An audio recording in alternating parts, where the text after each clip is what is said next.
Doctor, I also wanted to get your take on, we saw some interesting news out that there was one of the first possibly vaping-related deaths that happened this week. Now, you've sounded the alarm about teen vaping in the past. What is it from a regulatory perspective, or what is it from a Surgeon General's perspective that you are looking at the teen vaping issue? Well, we're concerned that 78% of high schoolers report vaping, and 1/3 of youth who vape regularly say they vape marijuana. Wow. And so there's a crossover here.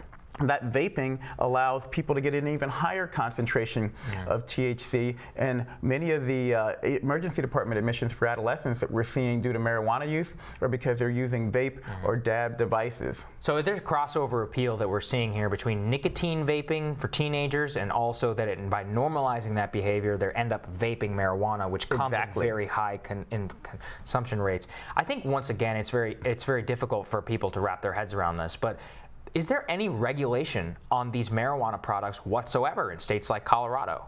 Well, one of the challenges is that the vaping industry and the marijuana industry, there's big money behind it. Right. And I'm not against anyone making money, but I want to make sure when communities are making decisions, policy decisions, that they're making them fully informed about the health consequences.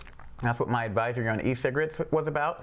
That's what my advisory on marijuana is about. As you're making these decisions, please understand that particularly for pregnant women and young people, increased availability leads to normalization, and we have every reason to believe that it will lead to increased use and increased public health harm. And that increased public health harm, I mean, right now we know the FTC and the FDA are looking at the teen vaping issue in particular, but what's particularly troubling is that so many of these marijuana products, you have THC infused soda and all these other things, lollipops. I mean, we had a conversation as a country around cigarettes, and we said, you know what, you're not going to do that. Is there any discussion about pushing that in a regulatory framework? I know you can only give advice, but as the advice that you can give, what would it be? Well, one of the things that we absolutely need to do is figure out what is an appropriate regulatory framework for e-cigarette and vaping devices, and for marijuana, I just have to say from the position that I'm in that marijuana federally is still considered illegal.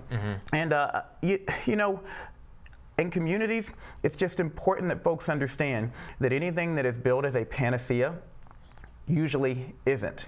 If it's billed as too good, if it sounds good, too good to be true, it usually is.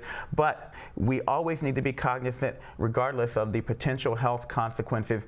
Our youth are too valuable, their futures are too valuable for us to put at risk for something that someone says, hey, whatever ails you, this is appropriate.